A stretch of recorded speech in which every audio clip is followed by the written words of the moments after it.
truth is there are much more lenders than the high street banks. And that's where sometimes it's a bit confusing. So while property buying is complicated, I try as much as possible to make it simple for everybody to understand, what stage they have, what they need to do next. And for a lot of people, the starting point is for us to have a plan in place. And that plan could be maybe 1 year's time. For some, it could be 2 years' time. And they can plan towards that because a lot of people are not ready for securing that property now. But it's important for them to know where they need to start, what they need to put in place, and they can work towards that as a plan. And I'm always happy to jump on a call to answer any questions that you might struggle with. I know there's Google search for everybody, but sometimes people just need to relate a situation to their own specific scenario. And I'm hoping that's what we are able to do today. So I'd like to hear from you guys where you are, what you want to achieve from this section so that I can tailor as much of my content towards that, so that I'm sure I'm addressing something particular that we can go away and implement something. The biggest win for me would be to share some ideas, some of this information, but for people to then know enough to be able to take action on that. So that would be the biggest win for me. So I would advise that if you have any questions, please don't be shy to ask your questions. If you want to stop me while I'm going, just raise your hand or just signify. I'm happy to take that question to clarify a point when we need to, or we can take the question at the end of the section. So, but the key thing is engage with this. The more you engage, the better it is for us to all learn, because one person, and one thing I would like to say is there's no silly questions or stupid questions. So be free to ask the question. One person's silly question might be what somebody is thinking about, but they're not to, they don't want to ask it publicly. So if you don't want to ask publicly, maybe you can send Lola Day or Bukola a message, or send me a message and we can go through that if you don't want to be identified. So I don't need to mention names, but I can take your question and answer that. So yeah, so that's a brief about what I do. I've been in industry for a couple of years. So initially I was on the project side, so working on implementing projects for big banks like Barclays Wealth, Santander, Standard Life, and stuff. Then I realized I'm much more passionate in terms of the way I manage my money, stuff I've learned along the way, the mistakes I've made along the way, what I see people discuss, and I felt I wanted to do more of this, where I can be face to face, helping people along their way to either buy their first property or put their pension in place, or just helping people to understand how money works and how to make money work better for them, because that's really an important thing. So then I just decided to move towards my passion, and my passion has been that for the last 3 years, doing face-to-face and working with clients to help them along the way. So I have experience around family dynamics. I have experience around work pattern, different type of work we do, how that relates to our wealth. I have experience around being a Nigerian. I dealt with a lot of Nigerians, help them along the way. So particularly, this could be a useful section because I can understand where things are, what you need to prepare for as a Nigerian in the UK, or a Nigerian planning to be in the UK, or just starting off in the UK and you don't know where to start. So that's been my passion. I like to talk about money. I like to talk about wealth. I like to talk about generational wealth, because the wealth does not stop with us. We need to start building wealth for our next generation. And I believe that's really what I really want to pass along the way. I know we want to talk about mortgage, but mortgage is just a vehicle. It's just a vehicle to get to a means. So that's about, I think Bukola is back on. So yeah, so that's about me. I'm happy to take questions rather than go on. So I don't know if Bukola has something to say.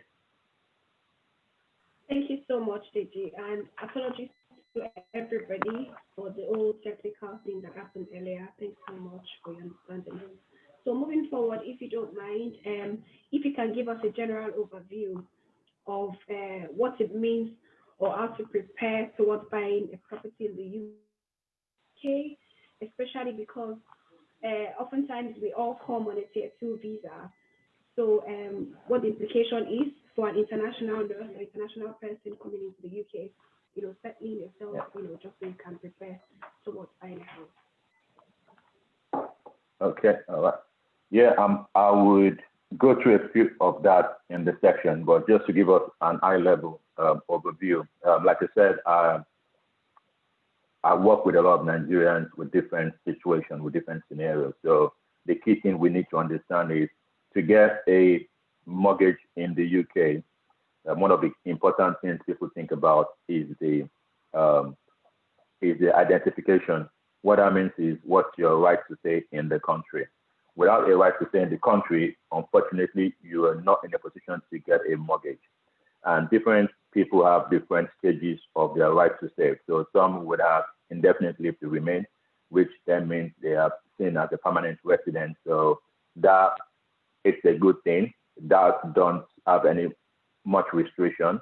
Some would be on tier 2 visa or tier 4 visa.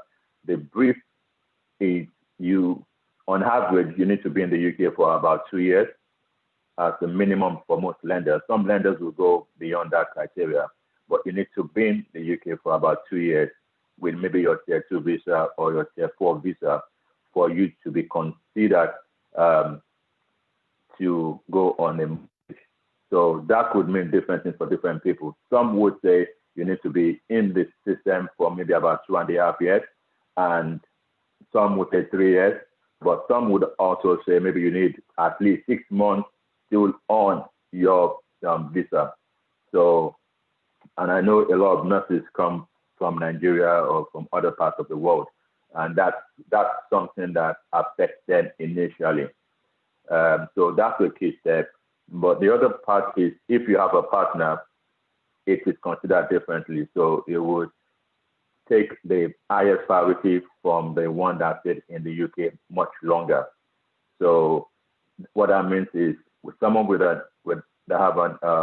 someone with a British passport or indefinite leave to remain could be on the mortgage, but the emphasis will be on the other person that have a better right to stay in the UK. And one thing I'd like to mention as well is your right to stay or your visa level will determine what access to some of the things I'll discuss is about the different options for getting into mortgage. But just to say it now so that we are all aware that your status in the UK will determine your access to government funds. So some of the scheme I'm going to discuss about is government funded. So what that means is some of you might not have access to that yet, especially if your visa says no recourse to public funds. And that's quite an important thing. So let's bear that in mind. So the overview is as a nurse, there's a restriction if you've just come into the country. And I'll give us an idea why that is later. So just.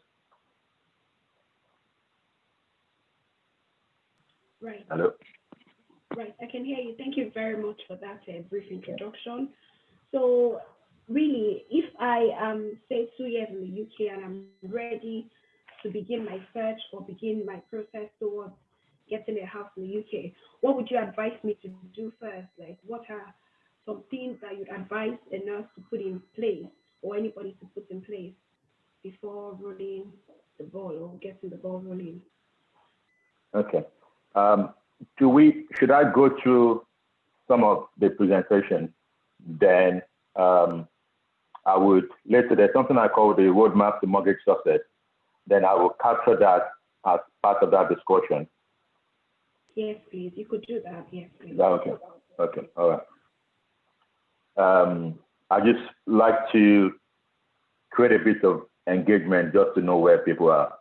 I'd just like to give us 1 or 2 minutes for people to just comment. If you're not shy, come off your camera. Just tell me where you are or what you want to achieve from this section.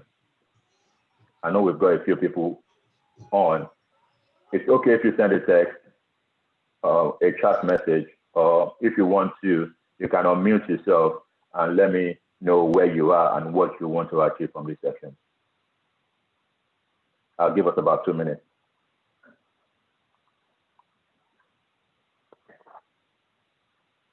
We can't hear you, Bukola. We can't hear you.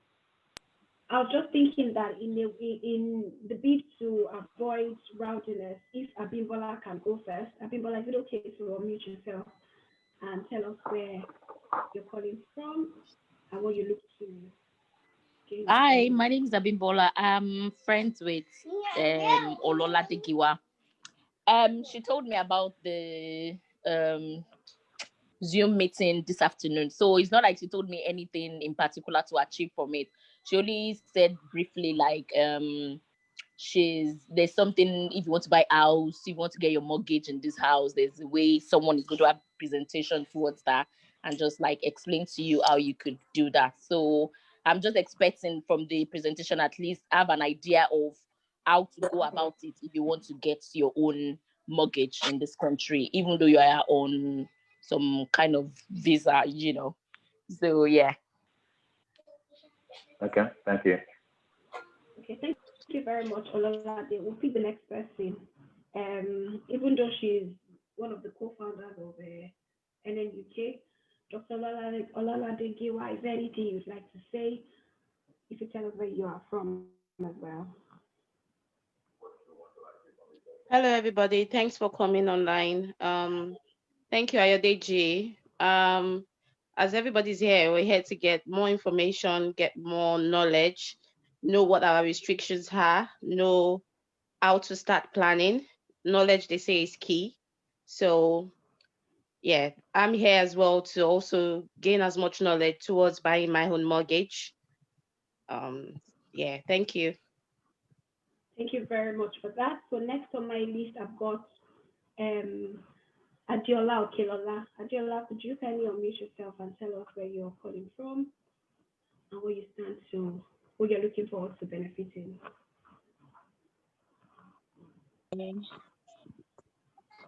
Hi everyone, my name is Adiola Okelola, and I'll just leverage on what Laura they have said. Basically, for me to gain more information on how to get a mortgage, and for those on existing mortgage, what information and access they can acquire from your wealth of knowledge. Mr. Deji, have you got a brother called, what's his name now? Mr. Nayan. I can't even remember his name. He's in Manchester. I'm calling from Manchester, connecting from Manchester. So we're waiting to tap from your knowledge and get to the mansion. Thank you. Thank you so much, Adiola. And that's it. And I have a North Teflon Kozo, if I got that right. Could you unmute yourself, please, and do the same if you don't mind? Thank you.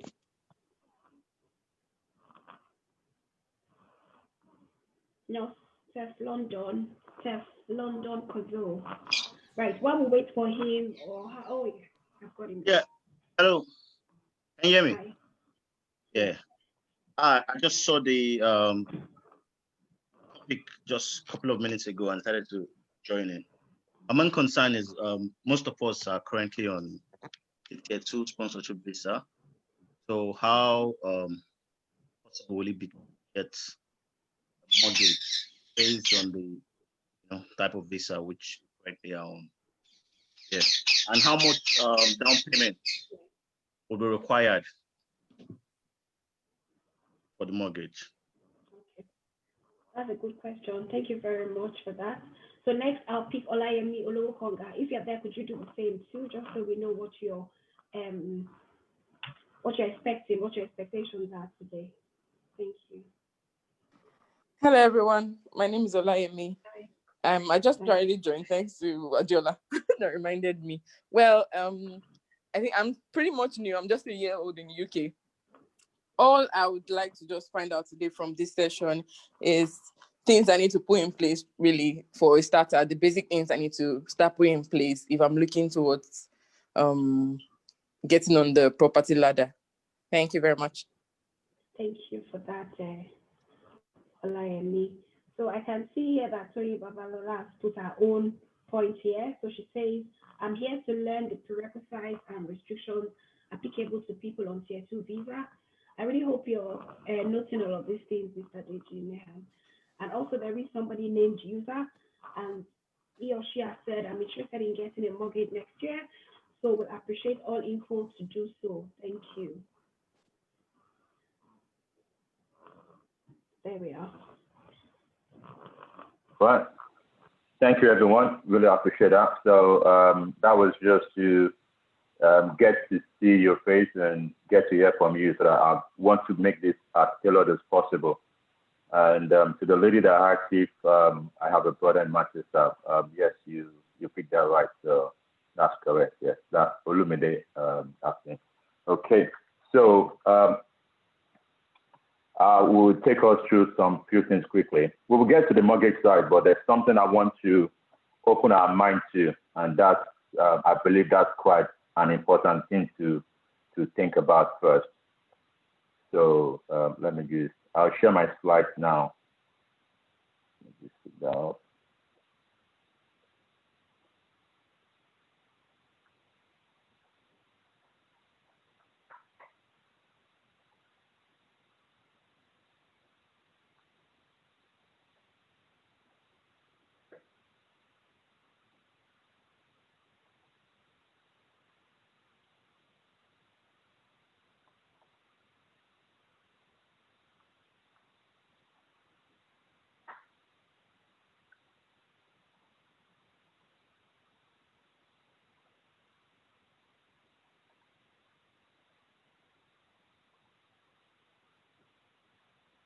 I'm being disabled. Lolade, please, could you allow me to share my screen, please? Or Bukola? Request. Could you send a request in, please?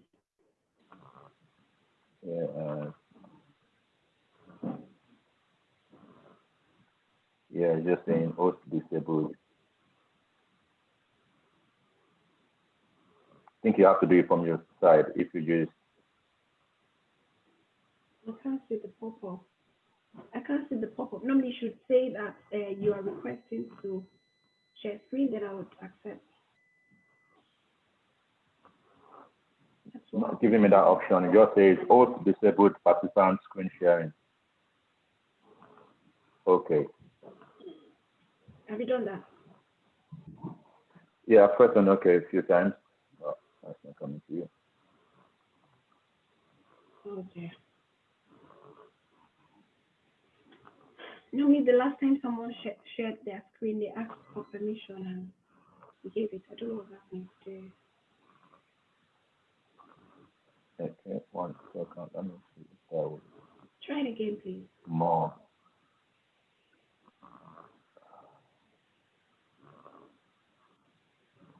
Mute, and right. Just click on share again. Let's see what it says.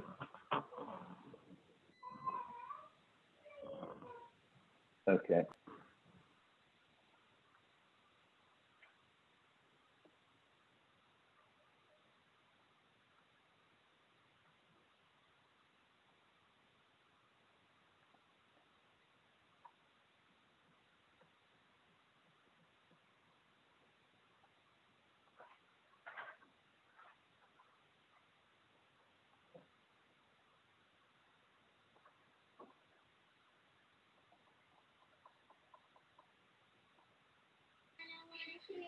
Okay. Can you see the screen now?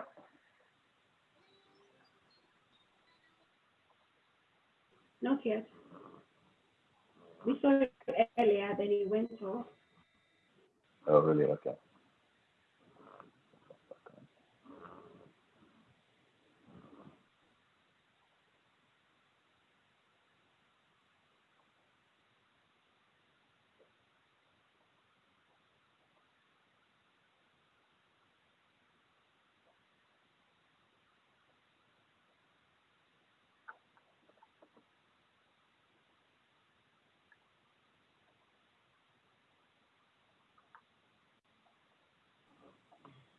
Okay, so while we wait for Mr. Deji, Okay.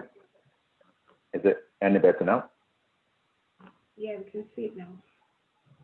Okay, all right. Yeah, I did this presentation about a couple of weeks back. I know we are all coming out of lockdown and we're not sure of so many things. So I think this is, from a financial planning point of view, I feel this is quite an important place for us to review and reflect on our life generally.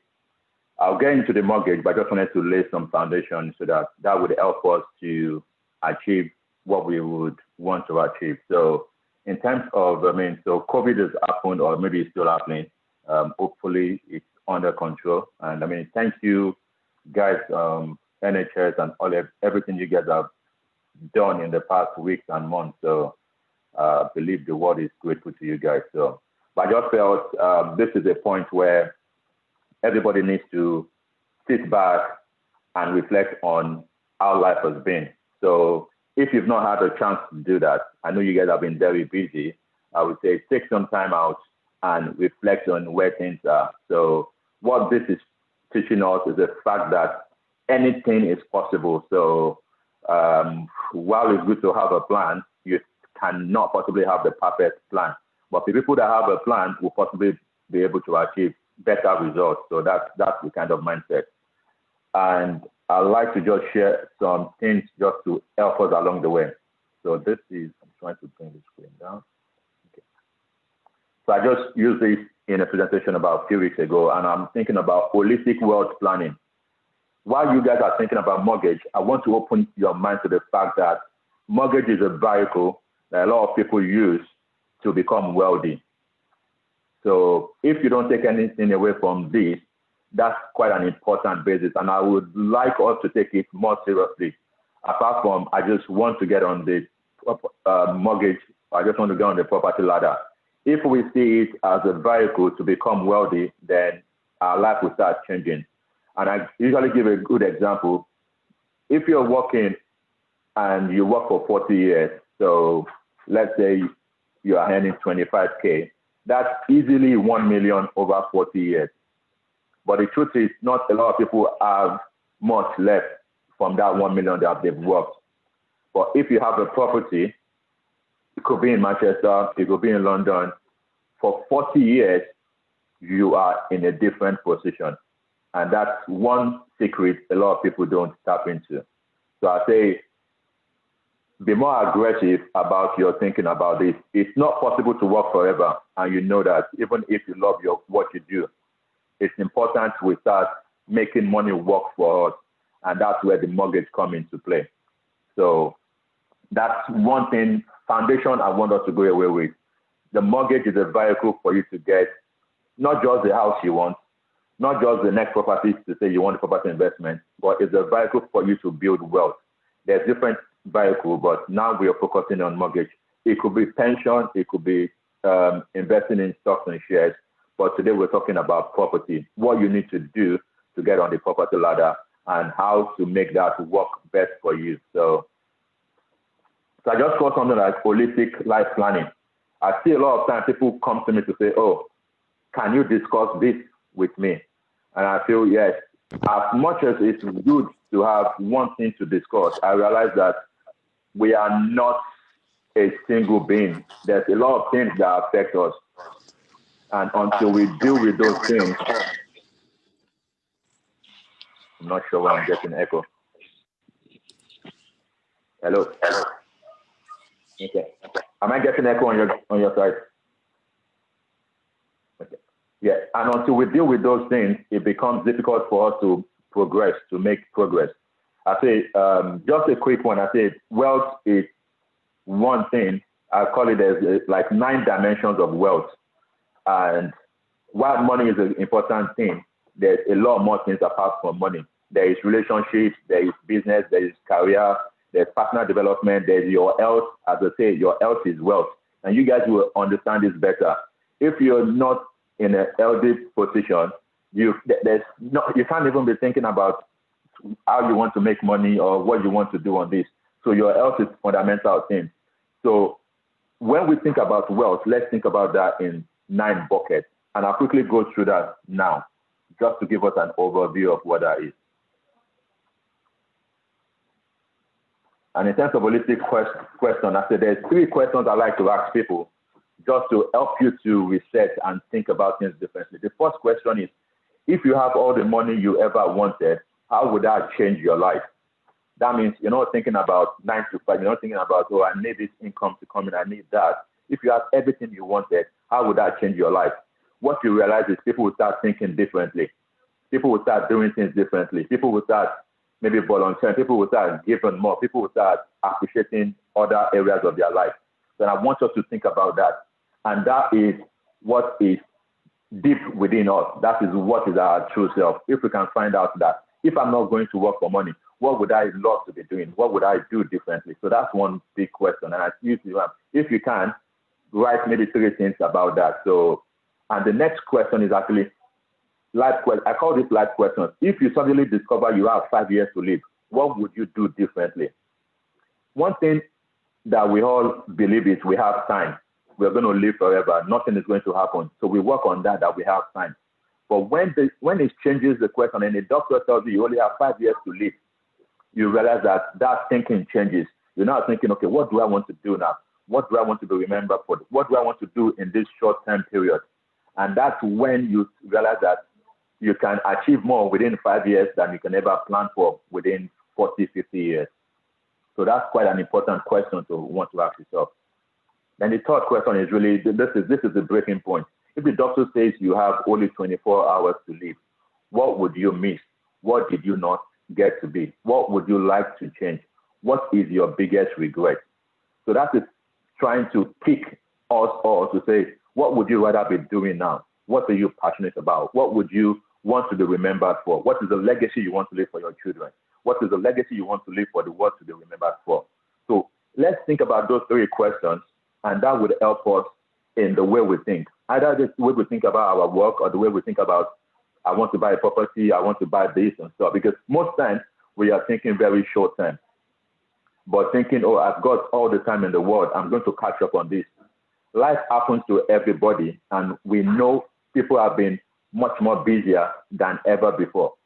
So it's a good time to just sit back and reflect and feel like, okay, this coronavirus might be an opportunity for me to actually get my life together, might be an opportunity for me to reset things and start doing things differently, or moving to a different direction, or expanding myself in different ways and stuff. So that's something I want us to just look into.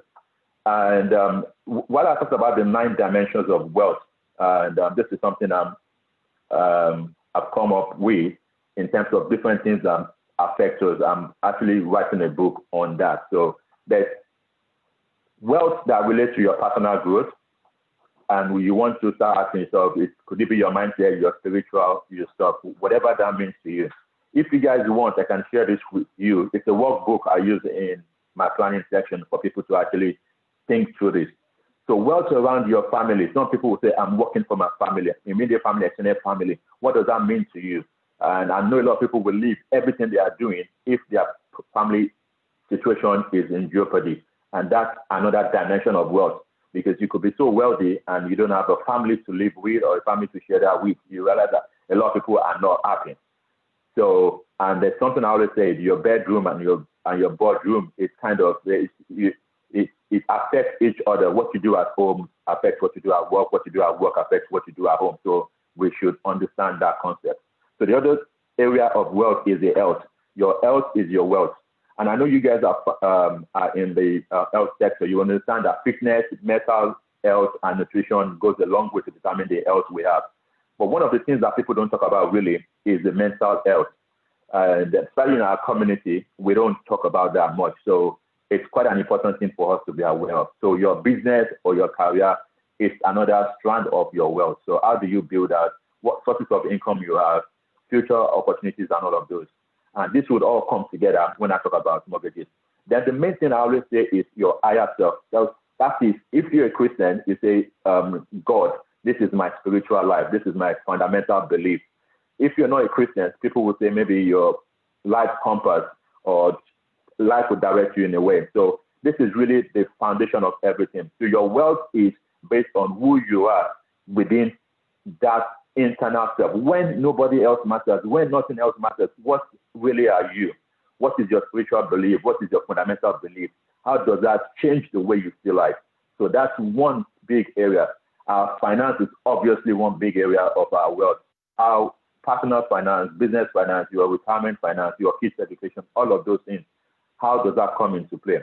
Your contribution to life. What legacy do you want to leave? What impact, what influence are you going to leave? What do you want to be remembered for? Yes, you've been a nurse. What do you want to live for? Who are the people that you look up to that they've left a legacy within that space that you are working? So that's something we all want to achieve. That's something we want to grow to. So there's something they call the Maslow hierarchy of wealth. We think about our basic needs first to cover our rent, to cover our mortgage. Then we think about, okay, I want to be respected at work. I want to do this. Then the biggest thing is I want to live a life of impact. So that's quite fundamental. Your relationships, your relationship with work, in church, sports group, whatever those things is, those really mean a lot to us. And those are our strand of wealth. The hobbies you enjoy, the leisure, the recreation and stuff. So your holidays, your secret indulgence, the things that really make a difference to you. So that is just trying to get us to understand that, yes, while we want to talk about mortgage, we just want to lay the foundation to think about mortgage is a vehicle to get you on the property, but it can be much bigger than that. While you're thinking about everything that has happened within coronavirus, everything that is happening in the world right now, everything that you might not know or plan for the future, it's a good time to reflect. It's a good time to start asking yourself questions in these different areas. How am I living my life in my health? How am I living my life in my finance, in anything? So that would really help us. So I just felt I should share that. Okay, all right. So I will step us through the different options on mortgages. And at the end, I will share something that would be helpful for us. I'll create like an holistic plan for people. So I would show us a sample, and I'm happy to book some with Lolade to share with you guys for booking. So, okay. So yes, for those that joined late, just a brief stuff. So I work in the UK industry to help people secure their mortgage. So that's the funding for their property. It could be their residential property, or it could be your buy-to-let property. And we're going to go through the different criteria today. At the same time, as I've shown before, I do financial planning. That means it's just not financial advice where I say you need to buy this shares, or you need to buy this stocks, or you need to put your money in pension and stuff. It's helping people to understand their life in a holistic way so that they can then plan properly. So that's the financial planning side of things. I always believe for us to think about our money, with our life is well involved in that scenario. So why don't we plan our life, and around that, plan the money to make that happen, or plan the ways we are going to use our money to fulfill the life we want to achieve. So that's something I am happy to discuss further. And just a bit of coverage. I say none of this content today is advice. I am a mortgage advisor, but I'm not giving advice in this forum. I'm giving us an overview of the different options available to us and answer your questions. But this is not advice, because I have not taken a 360 view of your question to know how it would affect other areas of your life. So whatever you take from this, please, it's useful, it's a foundation, but you might need to take to someone qualified to be able to tell you what exactly to do. So please, let's bear that in mind. So my aim will be mainly to talk about mortgage awareness. I've used this same presentation to talk about pension and stuff, but it will be talking mainly about mortgage. And all along the way, we would try to give some implementable wealth nuggets. I mean, something you can go away with and implement. And as you might have noticed, I'm very concerned about our mindset, because our mindset determines our net worth or our everything. So I'm going to be touching as much as possible on that as well.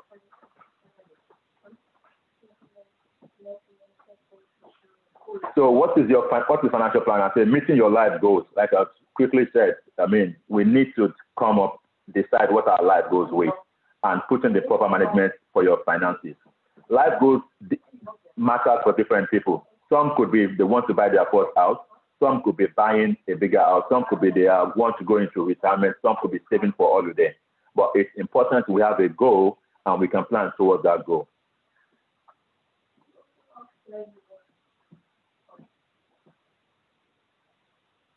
So the question you might want to ask yourself is, do you have well-defined and articulated life goals? I know some people earlier asked the question, I would like to buy a mortgage next year. Maybe you might want to be more articulate, like, when next year are you planning?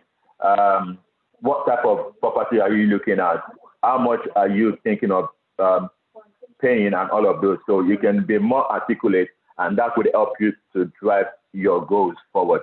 So what are your life goals? Are you on track with our life goals? And the thing I said I'm going to share with us is like a holistic life goals, holistic life plan, and it will help us to track where we are, where things are lacking, where we need to push things forward.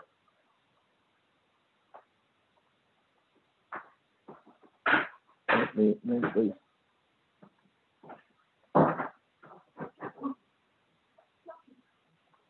So this is like a grid of the different things that we all have, and people at different stages. I call these life stages. Your life stage will be different from your colleague's life stage, and it's important you take your planning or your situation based on your life stage. So for some, it could be they are still dealing with student loans. Some it could be lifetime priority. Some they are looking for house deposit. Some want to buy a house. Some want to marry. Some are thinking of promotion, higher salary, bigger house, school fees, inheritance, support children, face retirement. So different people at different life stage. So in terms of financial planning, it's important to know what life stage you are, and you take your plan based on that. So as you would see, if you look down, this is sometimes aligned to age, but it does not mean that a 25-year-old or 20-year-old would be the only one concerned with student loans. Some people could go back to school at 40 and they are still dealing with student loans. Some would marry at 25, some would marry at 45. So this is just a guideline in terms of where people are, but the important thing in any planning to know exactly where you are. What's your scenario? If you're saying you want to buy a property next year, where are you right now? Do you have any money saved? What's your other things that you need to be aware of, which is some of the things I'm going to cover today. So just let's take that very important. Where are you now? And this is what could be most relevant to you. You can't be planning on another person's clock. So let me read this again. So I say this is financial literacy we're trying to give. And if you have financial literacy in place and you have a game, that means you understand what your game plan is, what you're trying to achieve. It's like a strategic navigator that would lead you to a financial freedom, your own peace of mind. So while I'm giving financial literacy on this platform, I said I would share something that is like a game plan, a sample template that people could use. And I'm happy to build something similar for anybody that might be interested in that. So mindset is everything. And I can't re-emphasize this. Some person will be working in the same place, but they have a different mindset. What that means is, 1 second.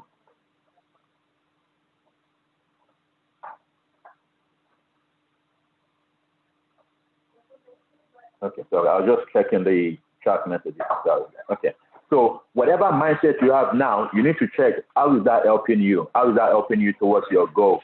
Some people might have a mindset to feel like, I cannot afford to buy a property. It might be right. It might not be right. Some people might have a mindset that I just want to rent as long as I am, or I have restriction with visa, or I have that, without wanting to find out, are there alternatives? Are there options? Are there people I need to ask this question to that might be able to help me along the way? So your mindset determines everything. It's really a big thing. And I know you would have, maybe you are in the same place and you see someone, maybe a colleague, talking differently about their property investing, and you wonder, but we're doing the same type of work. How could they have a property, or how could they invest in this or that? So your mindset goes a long way. And I'd like us to start thinking about, like I said, not just the mindset to help us now, but the mindset to take us towards the future. But mindset to us to start thinking about, what legacy do I want to be remembered for?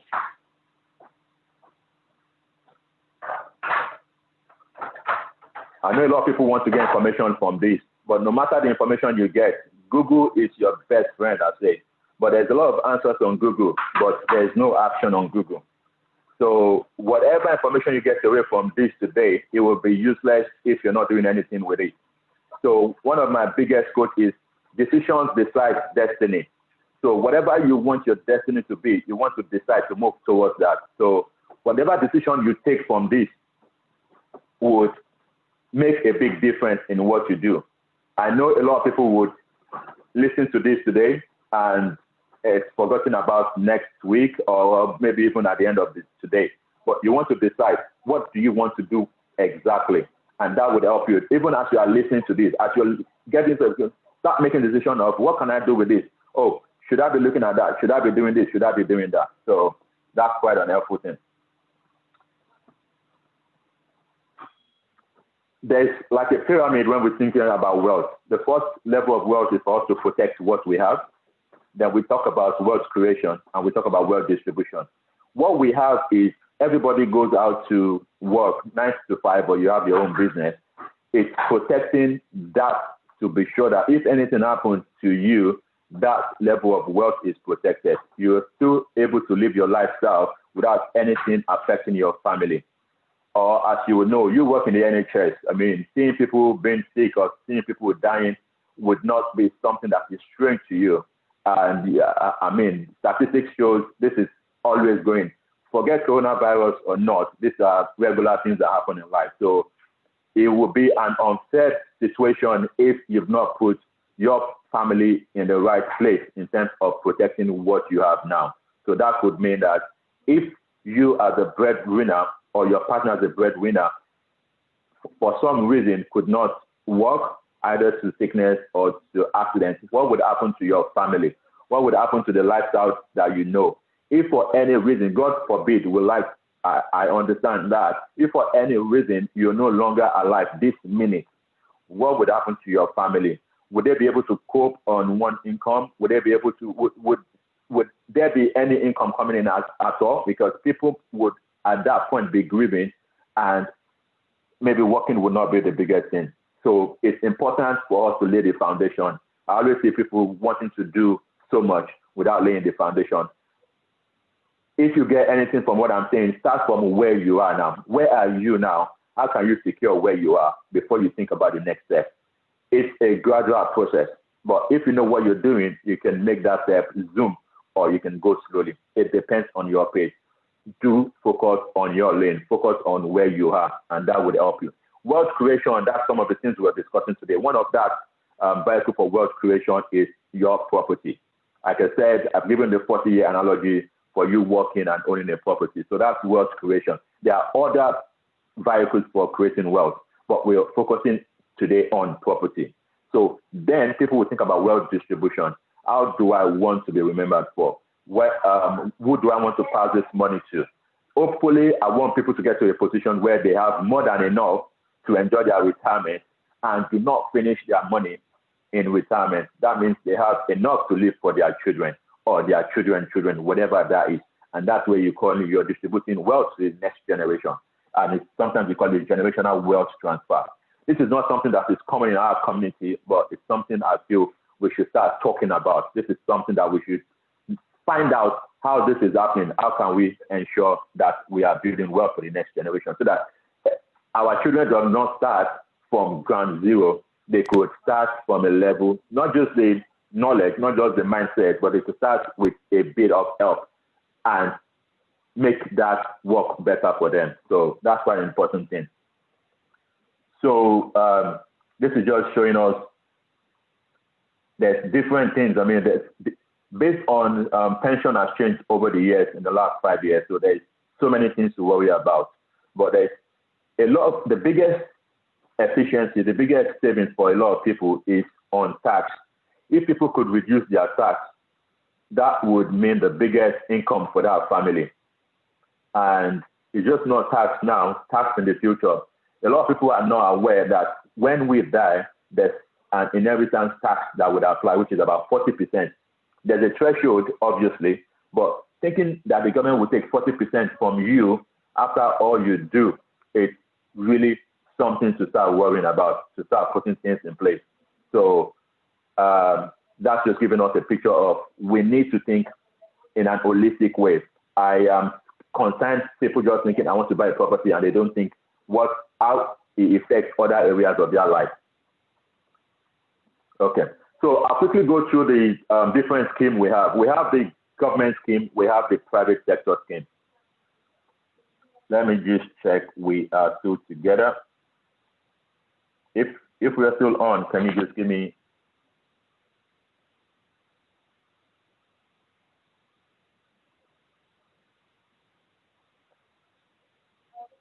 Hello.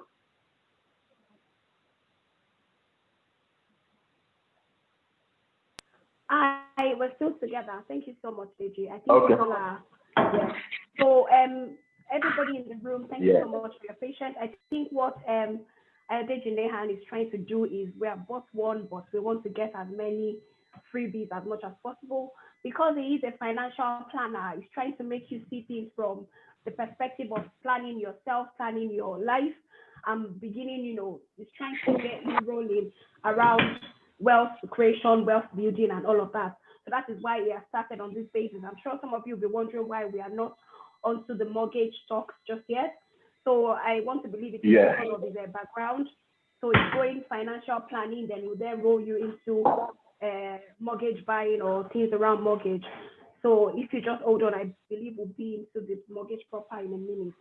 Thank you. Yes, I think that's well articulated. It's, like I said, I worry a lot when people just think about one lane of their planning, because there's a lot of things that affect us generally that people forget to do. So it's really helping us to really think in an holistic way.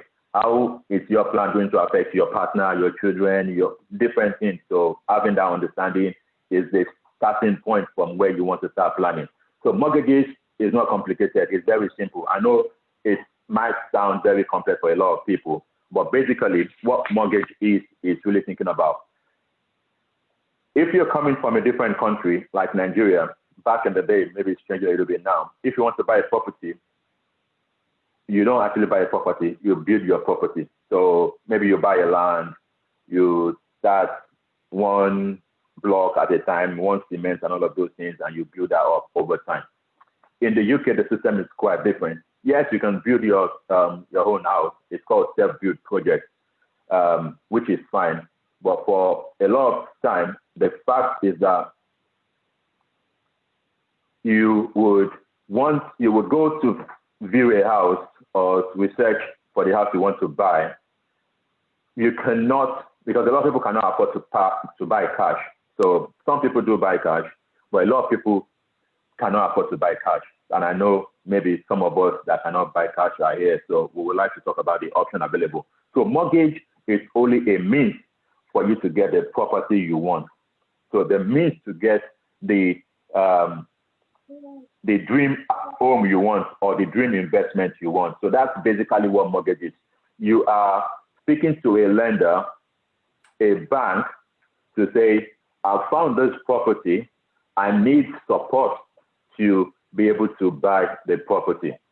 And the banks are there to make money. So they would borrow you this money, set of money, and say, we will charge you this interest over time.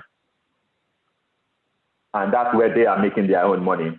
It gives you the opportunity to get on the property ladder. And if you've not noticed anything from what I've said, this is why property is quite an interesting thing. If you've ever heard the word leverage, property is one of the most leveraged assets, because the fact that you can go as low as 5%. So if a house is 100K, just to make it simple, you can go as low as 5,000 deposit for you to get on the property ladder. And you will get other people to support you with 95%. That is leverage. You won't be able to do that with shares. You won't be able to do that with pension, although the government gives you a 25% top up on your pension, but they don't borrow you money to pay into your pension. So biggest thing in life is, I don't know if you see a leverage thing. When you concentrate on the leverage side, you feel like life becomes a lot easier because you can get help from people. It's like you going to a doctor, and people will come to you when they are sick. They say, please, we've noticed this situation. We want to come for help. They could go to Google to find out the answers, but they rather come to someone that is qualified to say, we need help. What can you tell us to do? So they are leveraging on your 10 years, 5 years, 50 years experience for them to get out of their trouble. So leverage is a very, very big thing. So, and I hope we would understand leverage and how it works. So that would change your journey completely. So let's talk about the different options that we have, and we'll go through this in a brief. I don't want us to focus on the, on the tactics. Basically, get an overview of what you need to understand so that you are educated enough to know this is the scheme, this is what it does and stuff. But don't be bogged down to say, this is the only option to me, or this is what I want to use. An overview is good. Then it will help you to be able to shortlist what you want to do. So social housing scheme and government scheme. Now we're getting into the mortgage purpose. And I always say, people don't want to hear about mortgage. They want to get the house of their dreams. So mortgage sometimes is not what they want to hear. So we have shared ownership. So for what that means is, for people that might not, okay, in property, we'll talk about deposits, we'll talk about income level and all of those things. Shared ownership is a scheme that government put in place for you to be able to buy a percentage. I've talked about 100% of a property. For some people, you might not have 100%. You might say, okay, I want to buy just 20% of that property. Let's go back to our example of 100,000, because that's easy for everyone to understand. If you are buying a property for 100,000 and you want to buy only 20% of that, that 20% is 20K. What that means is you can then go to bank to get a mortgage based on 20K. That means the percentage you want to buy, not the 100%. Previously I said, and I'll give us an example of where that would apply. So shared ownership allows us to start things on a staircase. So you can start with 10% if that's what is affordable to you. You can move to, so for a lot of people, 75%, but there are some providers that do up to 100%. What that helps people to do is they help them to start small from where they are. So you are buying 20% share, you're getting mortgage on that. You would only be paying mortgage, monthly mortgage on the 20% share that you own. The rest from the housing association, you'll be paying rent on it. So what that means is you have mortgage on one side and you have rent on one side. A lot of people don't like that option, but one thing I tell people is, if that is the only option for you, it's better to start now. Because one thing with property is, it's not the same price it was last year. It's not the same price it was 2 years ago. I know we are in a different situation now and things might be a bit on the flat for some time, but naturally, property would increase over time. And that's where the biggest leverage is. And when I talked about leverage initially, when you gain the leverage, remember you went to the bank to borrow some money, the banks are not going to enjoy part of that leverage.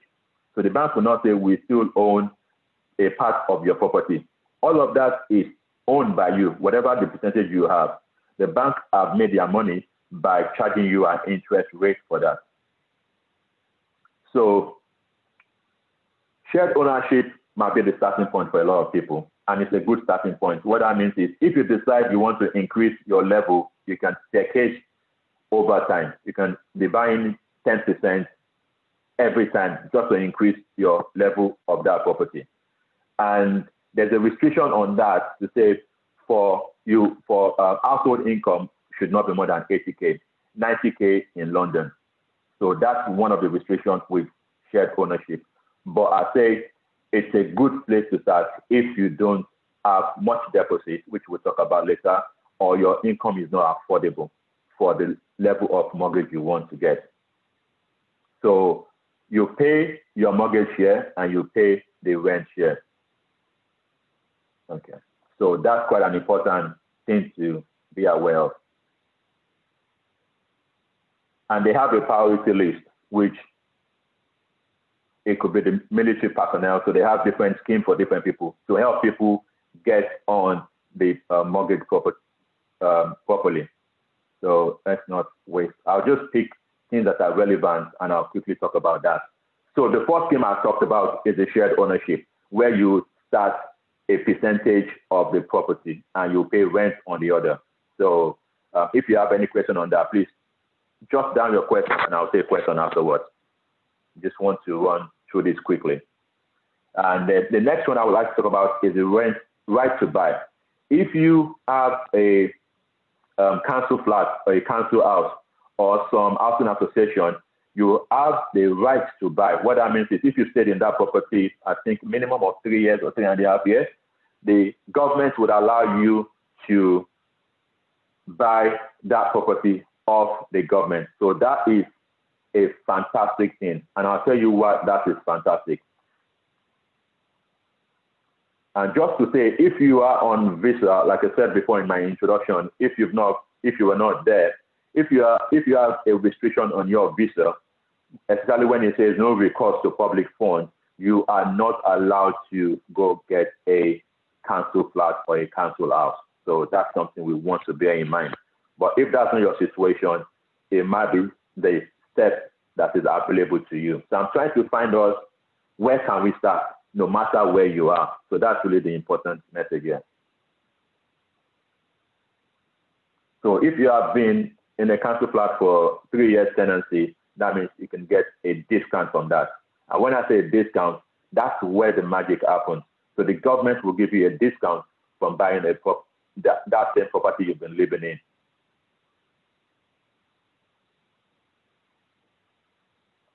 So the maximum discount could be up to 82,000 across England, and for London, 110,000. That is a lot of money, and that's what people don't know. A lot of people are on the council flat, council block, but they are not leveraging on right to buy. And the good thing about that is when you go to a bank, the bank would use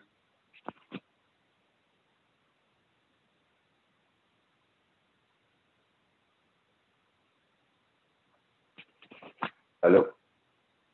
The bank would use, if for any reason, I think I'm only hearing myself. If for any reason you can't hear me, please can you signify? We can hear you. Okay, all right. For some reason, I was just hearing myself. I just want to be sure. So, okay. So the banks would allow you to use that discount as your deposit. So that's why I said that's where the magic happens. So imagine you get a discount from the government and you go to the bank and they allow you to use that discount as your deposit. The only other thing you need to worry about is your income. And I'll talk about the income structure later. So that is where I like to see the magic happening. And people don't realize this, people don't use this enough. And I know few people that could not afford private ownership and they went through the vehicle of getting a council flat, a council house first, waiting about 4 years before they apply for a discount. The more years you stay in that property, obviously, the more the discount you enjoy.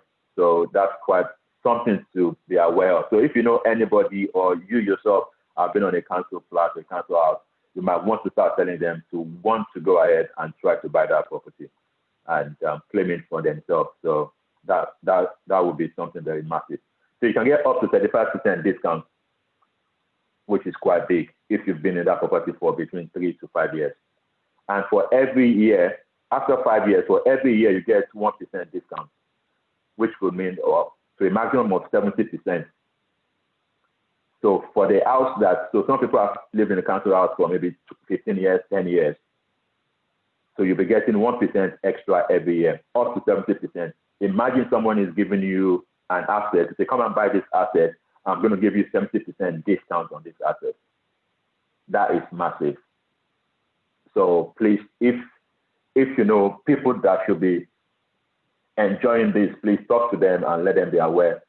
Some people are aware, but they think they can't get a mortgage. But the truth is, you don't need any deposit with that. And I'll talk about the affordability, like I said, later. So with the flat, is up to 50% discount if you have public sector, and you get 2% extra every year after 5 years. So for the message I want to pass across here is there's the option to use right to buy, and people should be using it a lot. There's a warning I like to say: you would usually have to repay some or all the discounts if you sell your house within 5 years. So people might be thinking, oh, this is a fast one. Let me buy this council flat or council house, and I'm going to sell it out. You are not allowed to sell it until after 5 years. But 5 years is not a long time to wait if that's your strategy. Yeah. So let's move quickly away from that. So there are a few criteria to be aware of. You can make joint applications with someone that's been on the tenancy of that property, up to 3 members. You have to be debt-free, with possession order, no possession order on all of those things. So demolition letter within last 7 years. So there's a few things to be aware of, but the big picture to get is, do you have access to a council flat or a council house, or do you know somebody that does that? Maybe they need to start talking to someone now to consider their options without bugging yourself too much to say who will qualify or not. So start, and there's a process to do that. I don't necessarily want to go through this process now, but it's just putting an application in to your landlord. And that form is called the LTB1. That's rent to buy one notice. You let them know you are interested in buying that property, and they take the process from there. Okay. So they make a... Yeah. Yeah. So I'm a bit conscious about time. Time, yeah. That's what I'm trying to run along. Yeah. So if we go to because I want to... that is most people that are on safety visa.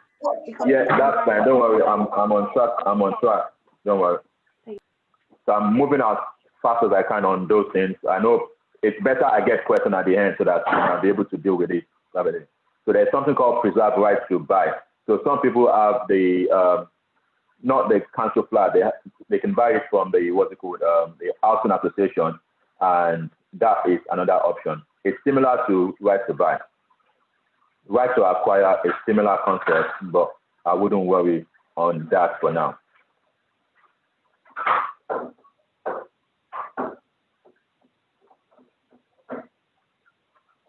So there are some things if you've been made bankrupt, if you have an order to leave your home, or if you may be applicable to a right to buy instead. So similar stuff, they've got a discount on that. So help to buy scheme, which might be quite similar to government. So this is a government scheme as well. It's popular, you might have heard it. And what that means is government is putting things in place to help people to buy property. And this was at the back of the recession 2008-2009. What government did was to encourage the builders to continue building and guaranteeing that they will make it less of an hassle for people to get mortgage. So they come to say we will give part of the equity as a loan to anybody using the Help to Buy scheme, and they can get 75% loan from the bank. So I said previously, you can put 5% down to buy a property. That is applicable to Help to Buy. So you bring your 5%, the government supports you with 20%. If you are in London, the government will support you with 40%. So you are only going for either 75% loan to value or 55% loan to value. It's only making it affordable for people to buy their property. And this applies only to new build. And that's where the caveat is. It's to encourage builders to continue building and encourage more people to buy their house. So that's the point.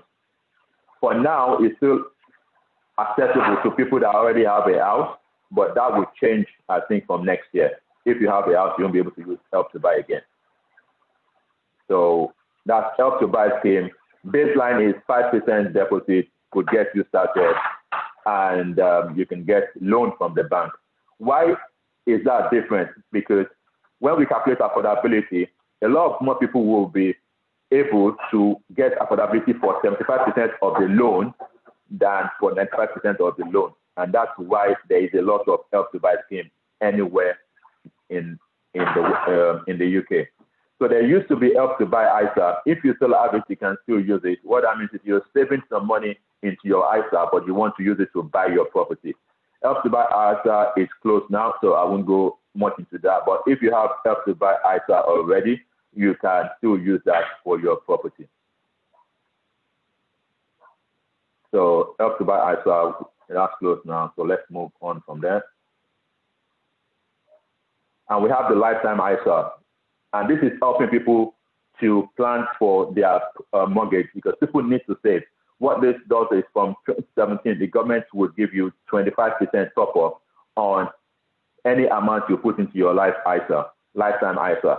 And you can use your Lifetime ISA as a part of your deposit for buying a property, or you can use it for your retirement. What the government is only trying to do is to encourage more people to save and support them along the way so that people could buy their property.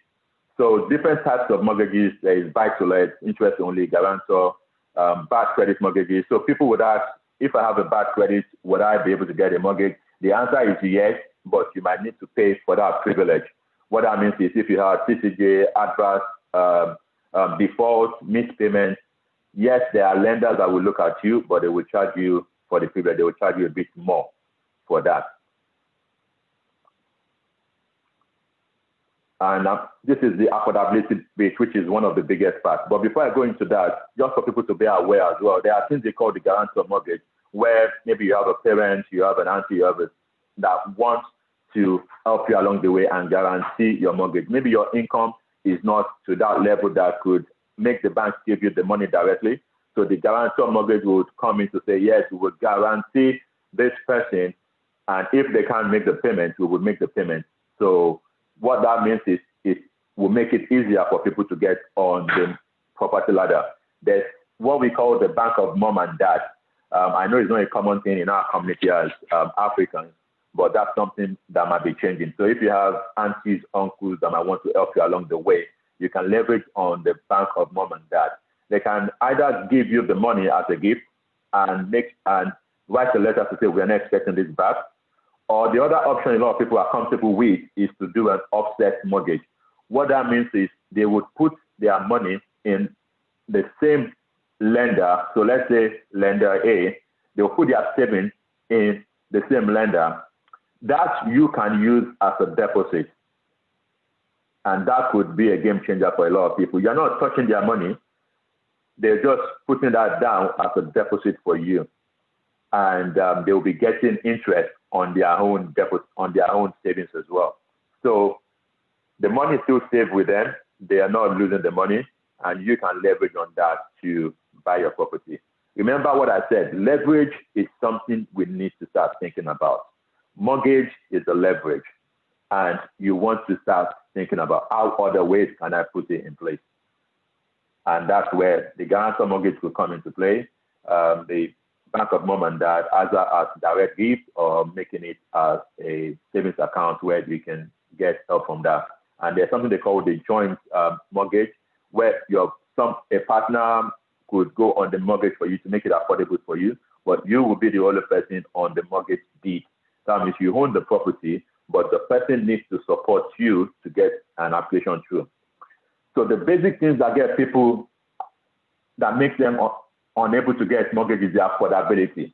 We've talked about deposits, and we talked about the different options for deposits. So the basic line is there's different ways you can save. You can be saving through your ISA, you can be saving through just putting money somewhere from your income and stuff like that, which we know sometimes it's a difficult thing because a lot of people don't have discretionary income left after they pay check.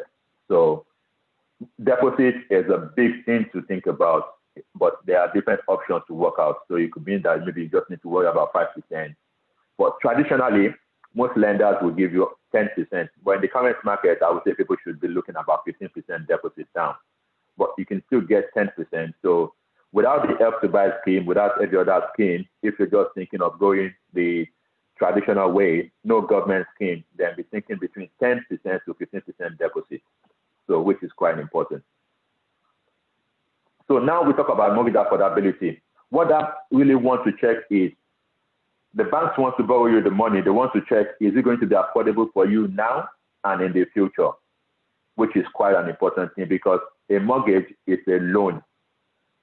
And if you don't pay back your mortgage, your house could be repossessed. That is an important thing. And I know people leave these things to the last minute and they get repossessed and it causes you a lot of issues down the line. So affordability simply is the fact that a simple calculation to use if you're trying to just assess where you are is to multiply your income.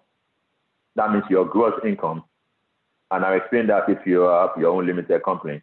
Your gross income, either individual or as joint, if it's going to be joint application, you multiply that by 4.5. There might be schemes to do 5% and stuff, but let's just use that as 5.5. So that is the level of loan you can get. So people need to be aware of that. Look at your income, multiply it by 4.5. That will tell you how much you can get.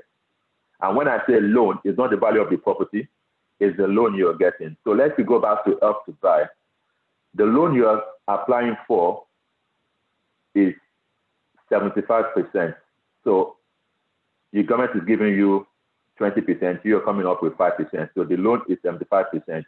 So you want to get 75% of the property, then divide it by 4.5. That is to know if you'll be able to get that property. And if you have any question, I can answer that. Because the income varies for different people. I've been working closely with key workers, and for some, it could mean they have a limited company structure. And what lenders are looking at is at least 2 years record of your limited company structure, something they call the SA 302, self-assessment. So when you get income from your company, either you're paying yourself salary and dividends, what does that mean at the end of the day? And that's where they will base in. If you are a contractor, which might not be relevant in your situation, but if you have a partner or something that's a contractor, you might be able to get some leeway in the sense that you would be able to use your daily rate to calculate how much you can get. And that could be a lot more for a lot of people. So basically, affordability is checking what can lenders give you.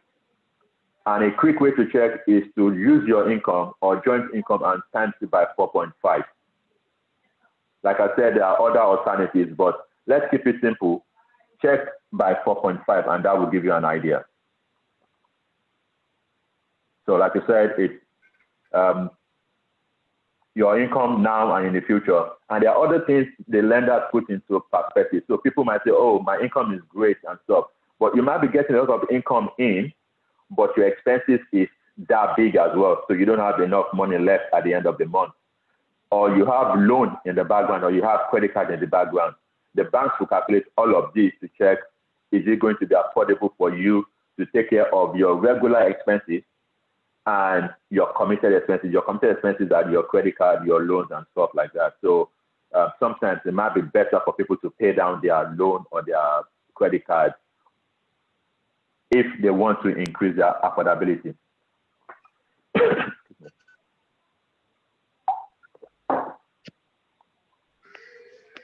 So just moving quickly, if there's anything, there's this stuff, there are other costs as well when you're buying your property.